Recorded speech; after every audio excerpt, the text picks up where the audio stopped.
a drawing of a flat object, right? If I say a flat object, then I mean something like this. It could also be something like this.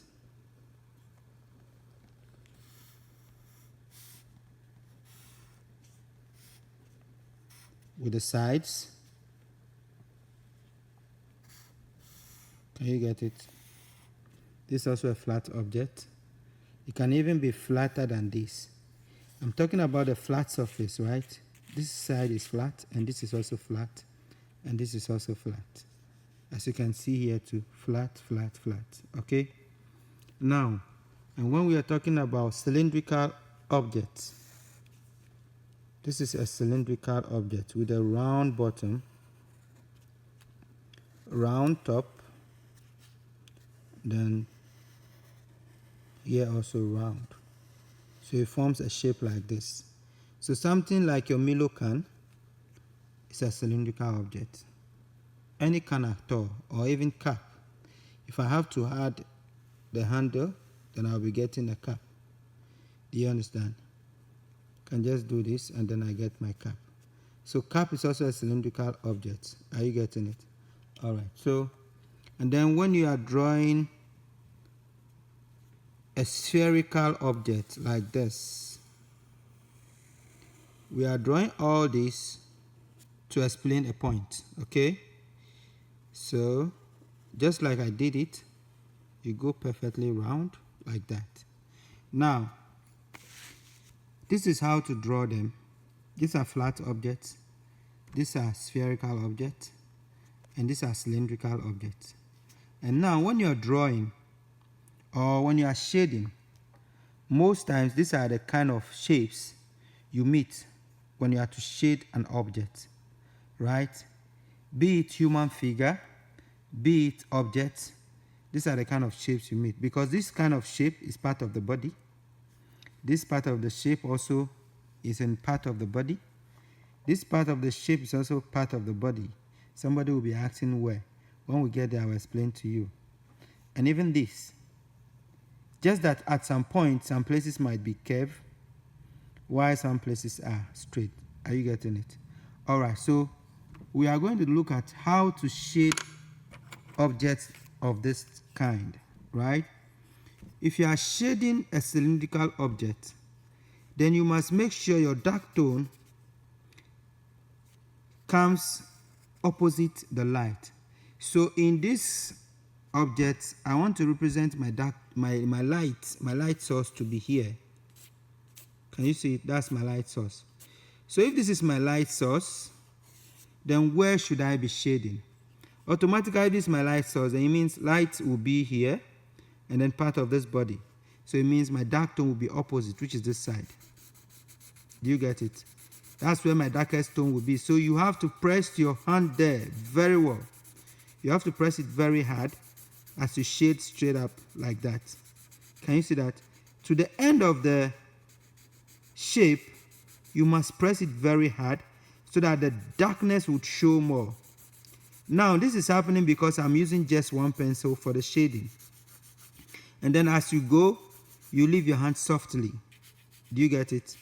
It means you don't press your hand again as you're shading. Do you get it? From this side, you press your hand and then you start leaving the pressure gradually as you go. And then it goes into where the light source is. Do you get it?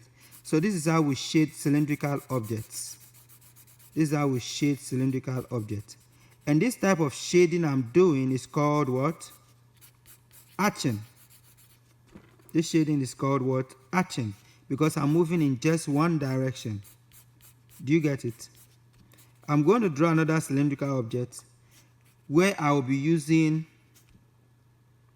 the cross-hatching technique. Now, let me draw another cylindrical object.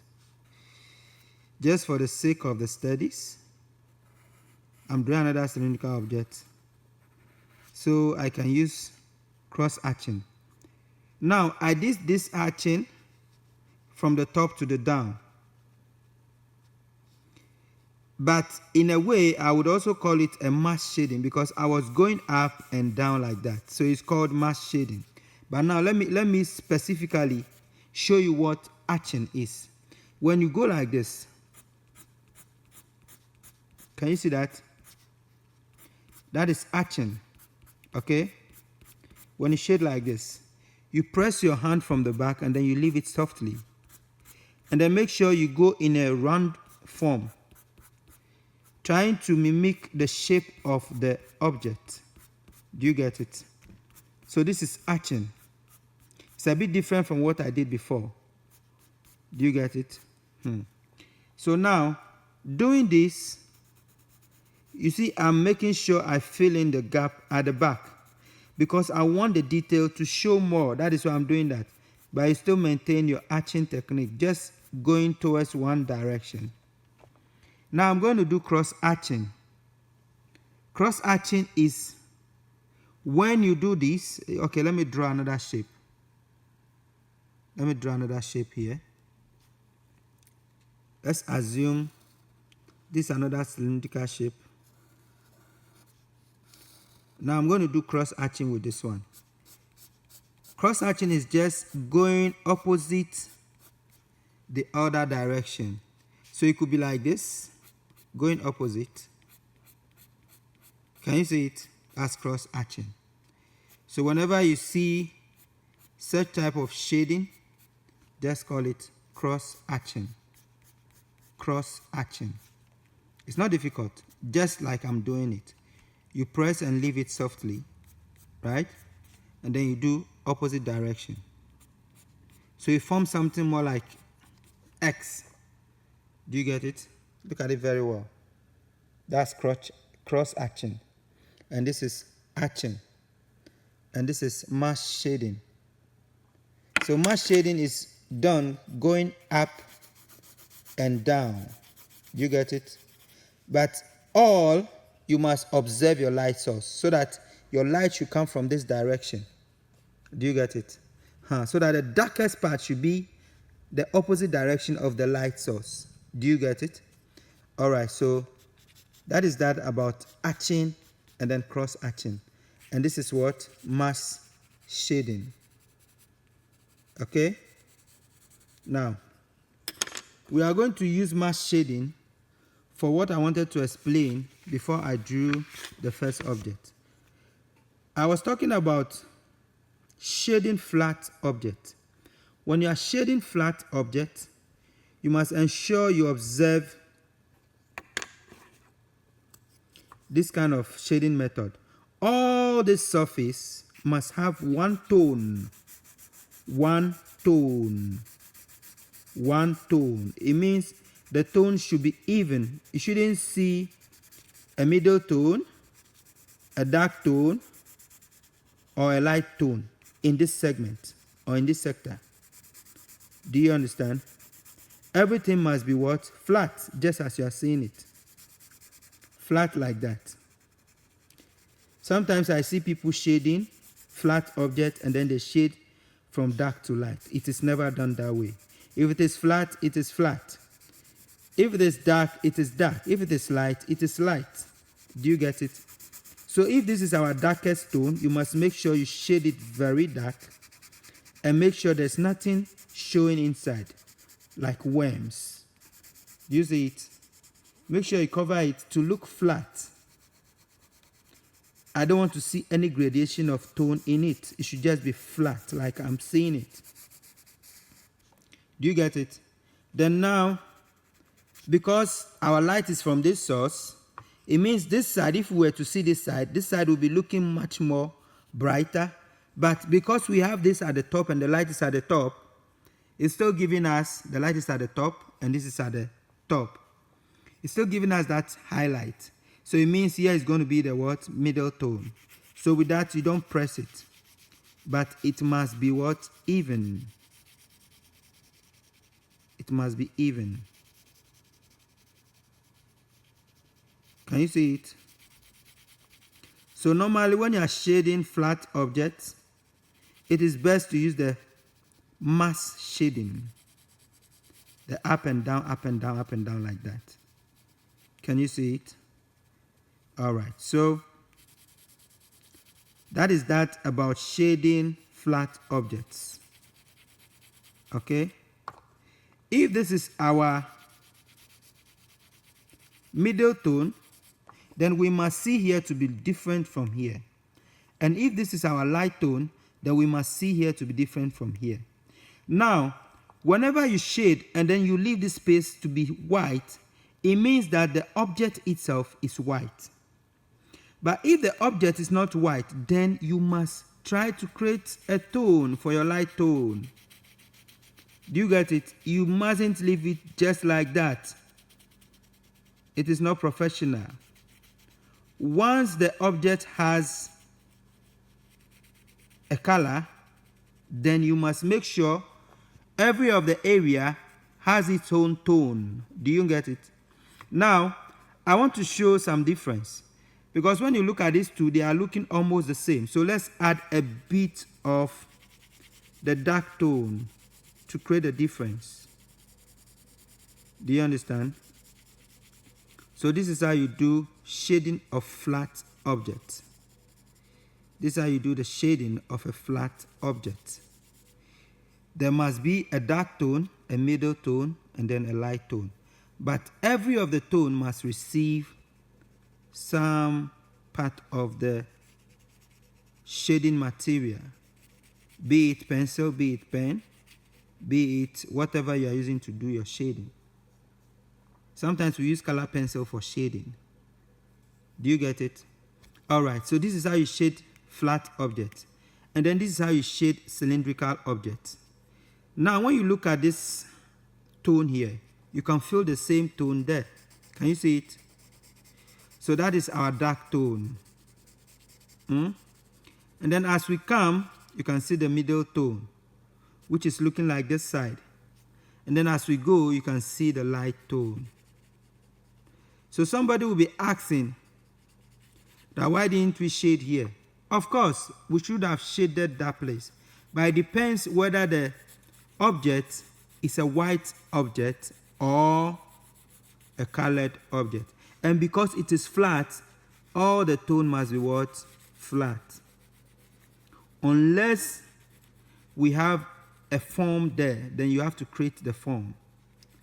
When we get to such shadings, I will teach you what I mean by form. Sometimes there might be something like, let's say, another layer here. Let me just add that and use that to teach you, because we might not have the time to do that again. Now, let's assume that we have another layer inside, or it's an opening, depending on what we are trying to observe. If we want to show that there is an opening here, then automatically, when we are shading this, let me do something on that one. Let's do something different on that. Let's do something different on that, so that you can have that one also as part of your class. Now, when you are shading an object of this form, which has opening, more like a cap. So let me add the handle so that you see that it's a cap. Let me add the handle here. Okay. So I've added an handle. Now this is how you shade it. Just like we are doing, you still maintain your darkest tone from the back, and then you go into your middle tone and then into your light tone, right? Now this is what happens when you are shading an open object. You must ensure that the inside, because the inside is not facing the light, that's this side, the inside of the cap is not facing the light. It is here rather that is facing the light. Here has to give you a dark tone. Do you understand? And then the dark tone will come opposite direction into a light tone, because it is believed that the light is observing this part. At least there should be some radiation of light here. So because of that, the darkest tone should be at the opposite direction, and then you blend it into the stone. You see, it's already looking like a solid, right? Now let's look at what we can do with this part of the cap. Because it is flat and this is an opposite direction, It's going to receive a middle tone here, just like here it's receiving. All this part, and it's flat. So all those parts will be the same color. While the inside, which is backing the light, will be giving us a dark tone. A dark tone. Can you see it? It's already making the object look three-dimensional. So that is what is meant by shading makes a two-dimensional object three-dimensional. Do you now get it? Initially, it was two-dimensional, flat. When they say two-dimensional, that means it's flat, just length and breadth. But now, when you see this, we can see the length, the breadth, and then the width or the thickness here. The thickness, the length, and the breadth. So it's three-dimensional. Three-dimensional. It's also three-dimensional. We can feel the thickness. From here to here is the thickness. And then from here to here is the length, and then this is the width. Or the breadth, or whatever you might call it. Do you understand? Now, and I said this is etching technique. Etching. And this is cross hatching. And this is what? Mass shading. Do you get it? So if we are to shade this same guy, this is another flat object. If we are to shade this, where would our dark tone be? Can you brainstorm a little? And with this, I'm going to use cross-hatching technique. Where would our mass shading be? Our darkest tone will be here. Do you understand? I'm not using mass shading. I want to use hatching. So let's see. This is how we do hatching for flat objects. Do you get it? This is how we do hatching for flat objects.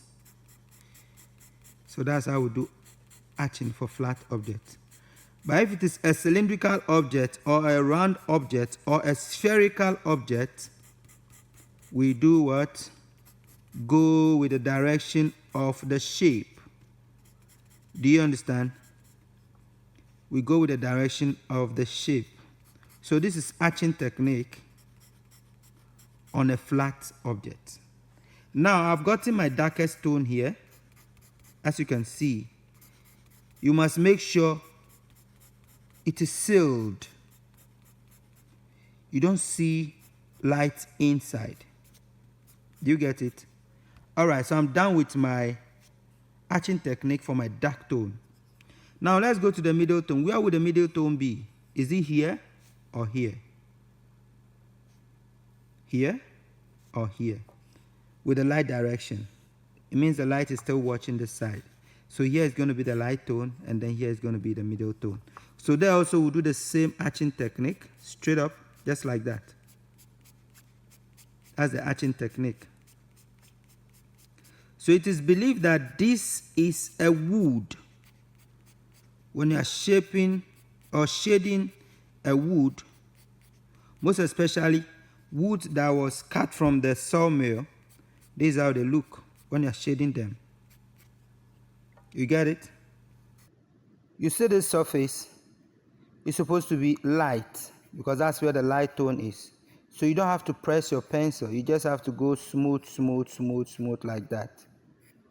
And this should be a little bit darker because that's the middle tone.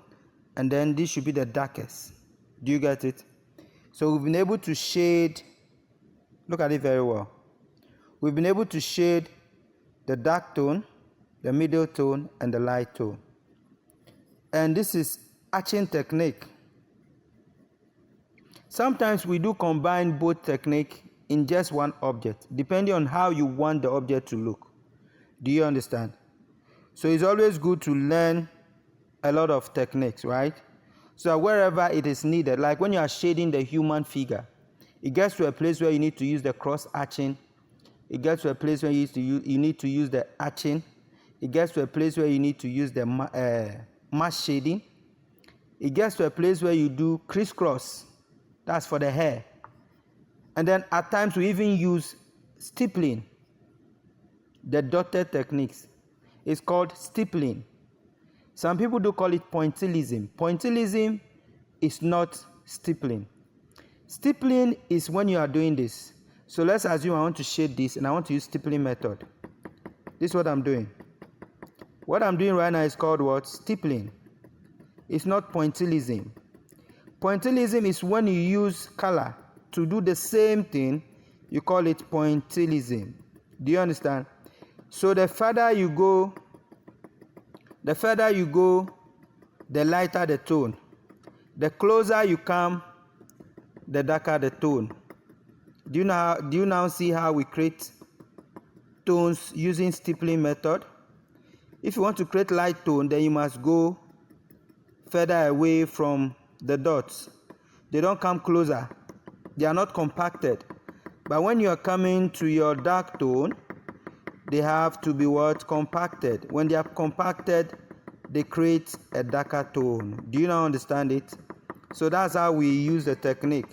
And mostly we use this technique for rough but spherical objects. Or it can be rough but cylindrical objects. Or it can be rough but flat object. And normally it's for rough objects. Do you get it? So the closer the tone, can you see it? The closer the dot, the darker what? The tone. That is how it works. So if you want the tone to be darker, then you must make sure your dots are closer. And it is not called pointillism. It is called stippling.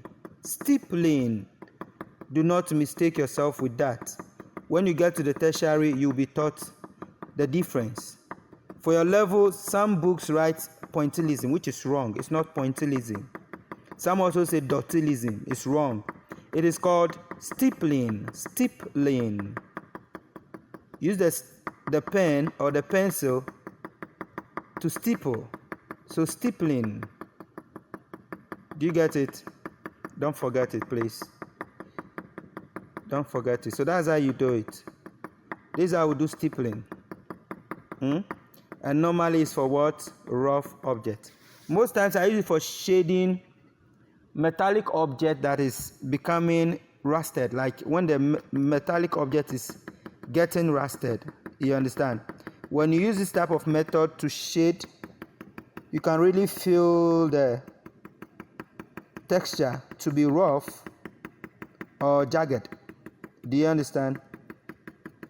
And then sometimes we use it for some part of the body when we are doing shading, wherever it is necessary. Let's assume you are shading the face of a man, and then you get to where the beards are, and then you want to state that this side was shaved but is growing. You can use this method. Do you understand? So you need to learn all the techniques to be a very good artist. You need to learn all the techniques. And all these techniques were created by human beings like you. So you can also grow to develop your own technique as you keep doing. There are some people, when they are shading, they stick to just one technique. But with my style that I develop, I can blend all the technique and they work well. Do you understand? So that is stippling for you. You see it? It's becoming very nice. I use it for a project work at school, which I'll be loading in one of the shading. Most of the works you are seeing on the screens are my shadings I did in the school. So if I could do it, then it means you can do better. Do you understand? Okay, so just practice. The more you practice, the more you know. And I don't know whether I told you this story. Maybe I'll tell you today. I never did art. I was a science student. That is surprising, right? Yes. But because I took art to be what I want to be, I dedicated my time and I learned all I'm teaching you today. So how much more you who have done GKA fine art or whatever in your school, picture making and the rest, then you should be able to do better than I am doing. You see how it's looking? You can even feel the roughness, right? And now look at this one. And then look at this one. And look at this one too. And look at the arching. Most times we use this for shading the skin of a human body. And even this also, we use it as a part of the body, which you will see in the lecture. Alright, so this is also mask shading technique. These are all mask shading technique. And these ones are arching. This is also mask shading. This arching. And this is called stippling. Stippling. Do you get it? And this is called arching. It's also another way of arching. And now we have the last technique, which I need to talk about. No, not the last. I think there's another one, crisscross. So before crisscross, let me talk about this one. It's called smudging. And that we use for smooth surfaces. So I'm going to do smudging for this object. Let's assume we have this smooth object. Okay? We are going to use the smudging method so that you get to understand how it is done. You do your normal shading. We have two ways of doing the smudging. Or would I say many ways of doing smudging. So do your normal mask shading, observing your tone from the back, and then you shade into the light. You shade from dark into the light. Do you understand? That is how you shade, from dark to light. But when you are painting, you paint from light to dark. So when we get to painting, I'll teach you about that also. But for your level, I think you stick to shading. At least when you get to the tertiary level, then you learn the painting. Because painting is not that easy. It is something that when you do, you need to grow with it. And you have to develop from this before you get to that one. Now, I've used the mask shading to do this. But now, I'm coming to do smudging. You can either use the thumb of your finger to do the smudging by doing this. You see what I'm doing? That is how we do smudging. And at the end, it becomes very smooth. Can you see it? You see, it's smoothened.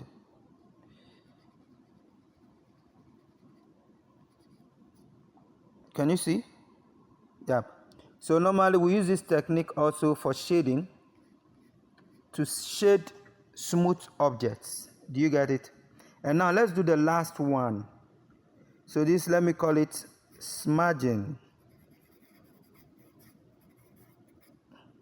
And then let's do the last one, which is called crisscross. So I'm using the same shape, but now more like a coconut. I'm drawing a coconut, peeled from the first skin, and then it's having the rough skin. This is how we do crisscross. Can you see that?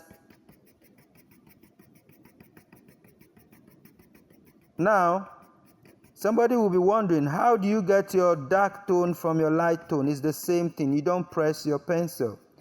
You do the same thing, but you don't press the pencil. You just do it softly. You get it? So that is how we do crisscross.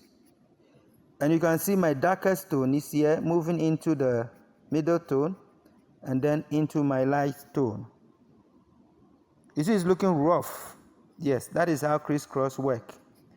So for part of the body that you want to shade that is rough, you can use this technique.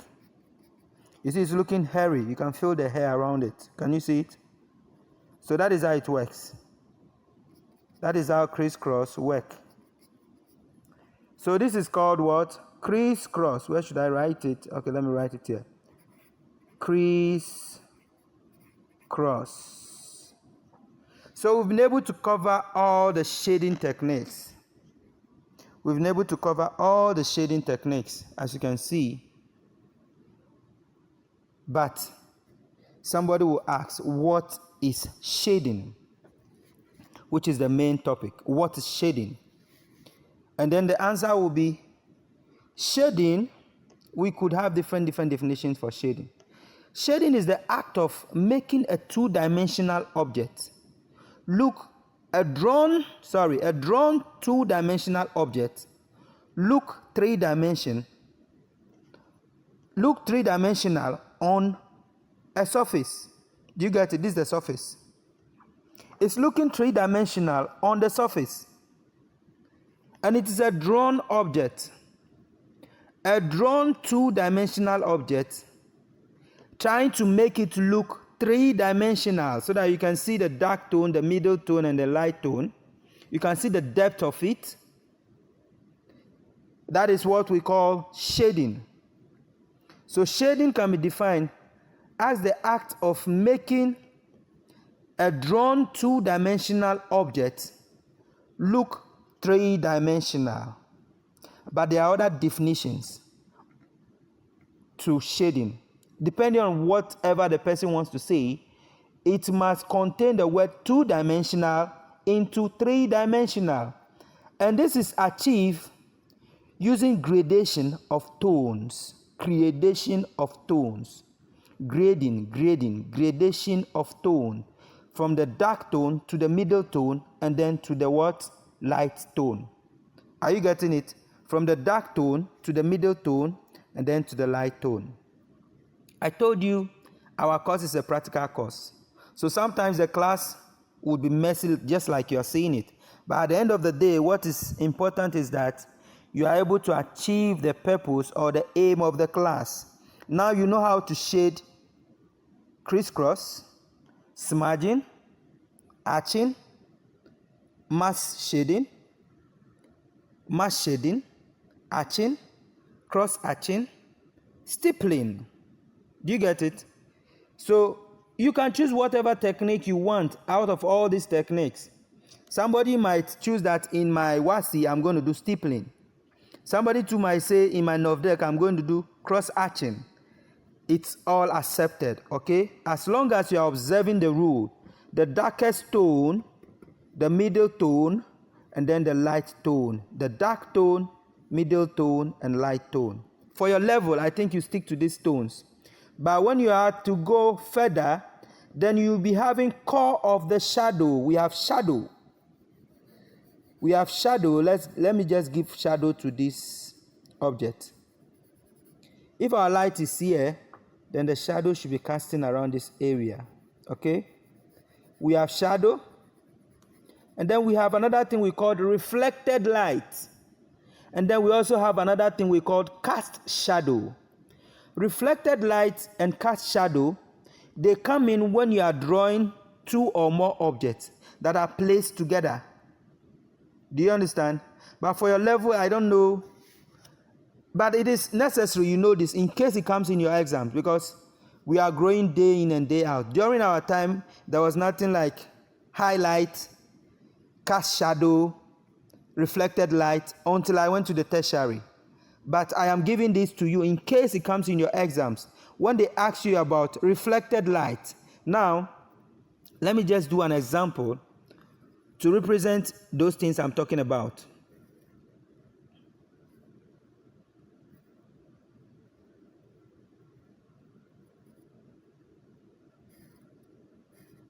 Now,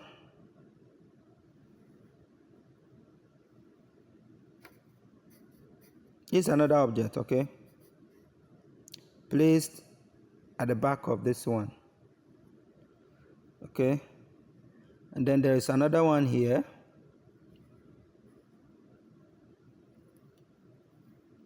I'm trying to do some composition here. And then there's another one too here.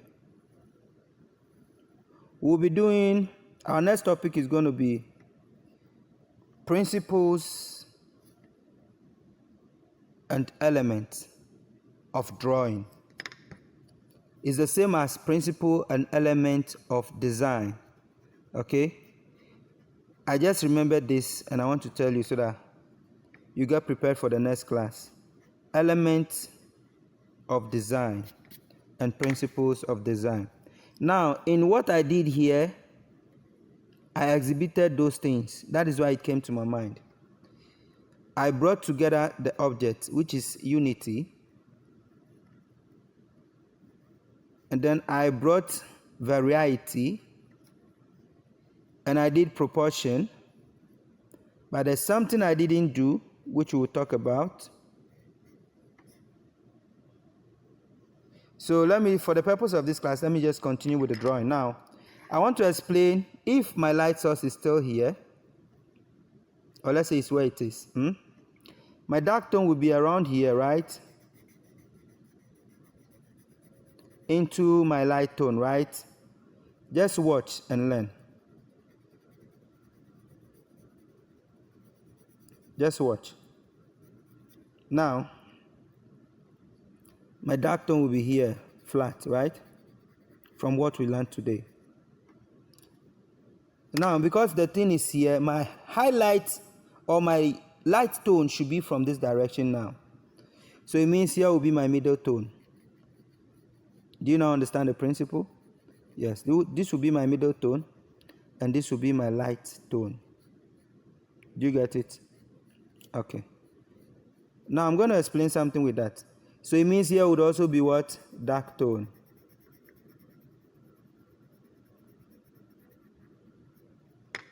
And here will be light tone, right? And here will be what? Middle tone. You must always make sure the difference shows, okay? Let's see the difference. You can see this is different from this and this is different from this, right? Or you can't see it well. Because I'm not using the right pencil, that's why. I'm just using one pencil to do the explanation. Okay. Choice of pencil too, I'll teach you that when you are doing shading. I'll teach you that as a topic. All right, and then here will be my what? Middle tone, flat. Just as you're seeing it. And now because this is round, my darkest tone will be from the back here. And then it blends into the middle tone. You get it? And into our light tone. Now, I said I was going to explain cast shadow, highlight, and then what? Core of the shadow. Now, this is what cast shadow means. You see this object that is standing here? Because it's blocking this brother from seeing the light, there will be a cast shadow of that object. There will be a cast shadow of that object on this. So that is done after you are done with all your shading, your 3 different tones. This is casting a shadow on this guy and casting another shadow here too. Because it's blocking what? The light. But you must ensure that the difference is seen. Are you beginning to see the cast shadow? Yes. And this guy also will cast shadow, a little shadow here. So that's what we call cast shadow. Okay? Now, you would receive highlight if the object is cylindrical and is facing the light, or flat. Can you see this place is looking very flashy? It's because, look at it very well. It's facing the light directly. Can you see? It's facing the light directly. So it's called seeing and highlight. So normally highlight doesn't have any shade in it. Do you get it? And this is your cast shadow. You see, it's forming nicely. And then this is called reflected light. When a light reflects from another object to another, you'll be seeing it like this. But mostly this happens when your composition is filled with bottles, reflected objects, then you can have reflected light. Do you now understand it? So that brings us to the end of today's class on shading. So before we go, we have dark tone, middle tone, and then light tone. Middle tone, the flat surface, middle tone, dark tone, light tone. Dark tone into the middle tone, and then the light tone in front. And because it is closer to the light, it's receiving a highlight. It means this object is a bit polished, more like an orange. Do you get it? Or anything spherical. Do you understand? So we have done a very nice shading today, observing all the techniques.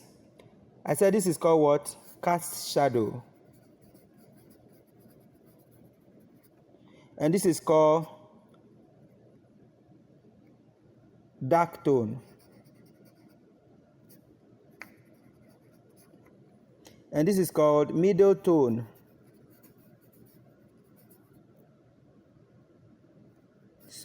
Middle tone.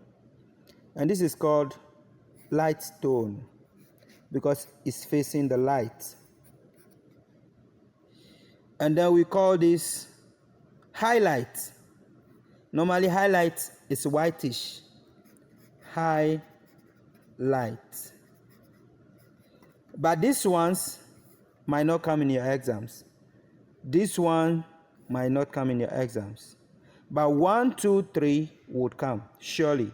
Dark tone, light tone, and middle tone. And then always remember this. You are able to see your tones depending on the direction of what the light. If the light is facing this direction, then it means automatically the opposite direction will be the dark tone. And then the one that faces it is what? The light tone. And then in between that is your middle tone. Don't forget that. It's a recap. And then we have how many shading techniques? As many as mask shading, smudging, arching, cross arching, stippling, and crisscross. Crisscross. Smudging, mask shading, stippling, arching, and cross arching. So I believe I've been able to cover the whole topic for the day. Please go through the notes I'm giving you, read through the notes, and then observe what I've given you. And I need you to draw your assignment. I need you to draw 2 objects that have, one should have arching, or no, let me not give you. Just choose any of the shading technique. One should be different from the other. And then please take a snapshot and send it into the group. Take a snapshot and send it into the group. And then I'm going to send you the theory question also. And then that one too, you do it and send it to me directly. Do you understand? All right, thank you. We'll be using all these assignments I'm giving you for assessment. So mind you, you might think we are just doing anything. At the end of the day, we have to submit assessment. And I am going to use these things for your assessment. So those of you who are not doing your assignment, be careful because I'm keeping record of all your charts. All right, thank you and have a great day. Remember the assessment will be added to your WASI. So don't joke with the assignments, please, I beg you.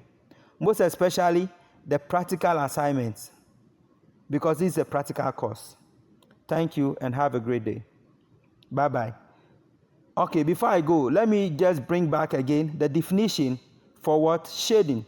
Shading is the act of creating what? Or making a drawn two-dimensional object. Shading is the act of making a drawn two-dimensional object, three-dimensional, on a surface, like I've done here. Can you see it? All right, so take good care of yourselves and then read the notes I'm going to give you because everything I've done here, practically, you are going to see the theory and the objective there. Thank you. Have a great day.